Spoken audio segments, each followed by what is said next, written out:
लेकिन उससे पहले आपको प्रेस क्लब लिए चलते हैं, पिंक सिटी प्रेस क्लब की तस्वीरें जहां पर संगोष्ठी का आयोजन हो रहा है। अपनी तरफ से आपका हार्दिक स्वागत और अभिनंदन करता हूं। इसके साथ ही हमारे young and brilliant anchor Ankit Tiwari को भी साधुवाद देता हूं, बधाई देता हूं कि एक अलग प्रकार की स्वतंत्र और निष्पक्ष पत्रकारिता वो जयपुर में अपनी वेबसाइट से, अपने ट्विटर से लाते हैं और शहर में काफ़ी उसकी चर्चा रहती है। वे यंग और डायनेमिक हैं, उन्हें जीवन में भी बहुत आगे जाना है। हमारी शुभकामनाएं उनके साथ हैं। जहाँ तक सड़क सुरक्षा प्रबंधन और चुनौतियों का प्रश्न है,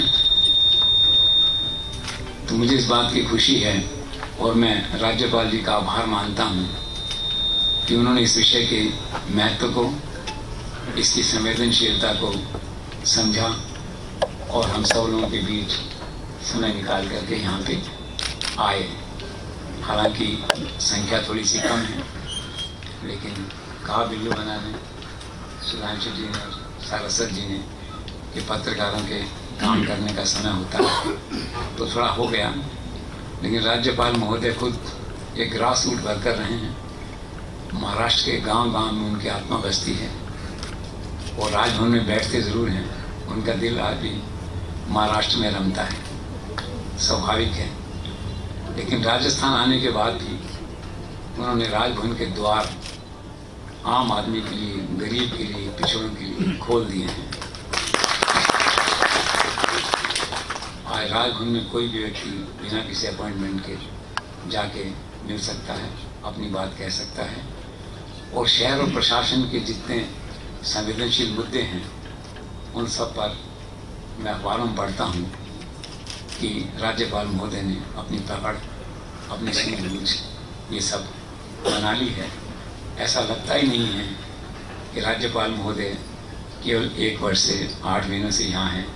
ऐसा लगता है कि वो 4-5 वर्षों से ही राजस्थान राजभवन में काम कर रहे हैं। तो यह उनके लिए एक प्रशंसा का विषय है।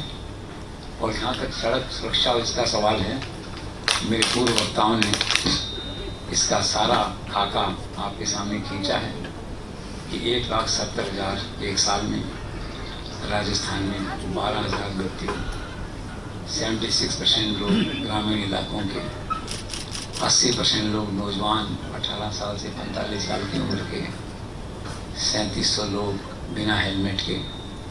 एक चिंता का विषय है और ये खुशी की बात है कि केंद्रीय सड़क परिवहन मंत्री नितिन गडकरी ने इसके महत्व को समझा और अप्रैल को और इस वर्ष जो है सड़क सुरक्षा माह और वर्ष बनाने का आह्वान किया।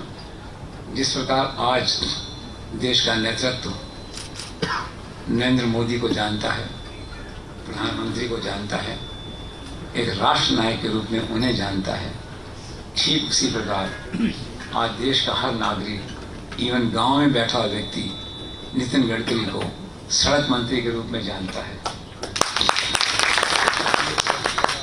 और मेरा ये पक्का मानना है कि अक्रॉस पॉलिटिकल पार्टीज सड़क मंत्री के रूप में नितिन गडकरी के नाम पर आम सहमति है।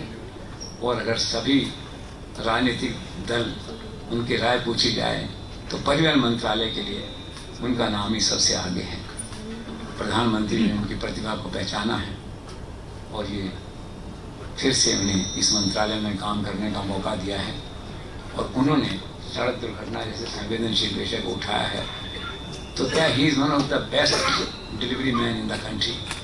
अगर उन्होंने कोई काम हाथ में लिया है तो मान के चलिए उसका परिणाम भी जल्द हमारे सामने आएगा।